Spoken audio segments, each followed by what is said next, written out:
Isang mahiwagang wika ang tinaglay ng mga sinaunang simbolo, mga ukit at guhit na higit pa sa simpleng larawan.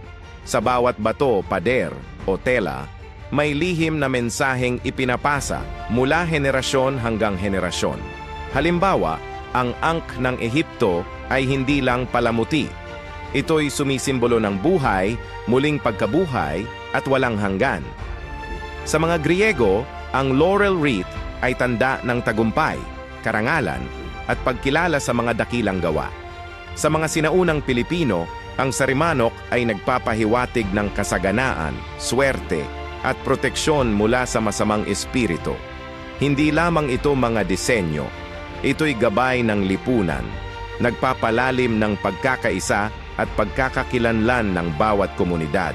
Ang bawat simbolo ay may kwento, nagbibigay ng direksyon, nagpapalakas ng loob at nagtuturo ng tama at mali.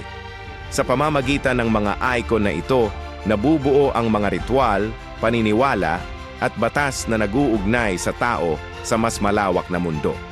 Nakakatulong din ito sa pagbuo ng mga alamat at kwento na nag-uugnay sa tao at kalikasan, na siyang pundasyon ng kultura. Hanggang ngayon, dala pa rin natin ang bisa ng mga simbolong ito sa watawat, sa pera at maging sa ating mga pangarap at paniniwala. Ang mga sinaunang simbolo ay patunay na ang wika ng larawan ay isang makapangyarihang paraan upang maipasa ang diwa ng pagkatao at lipunan.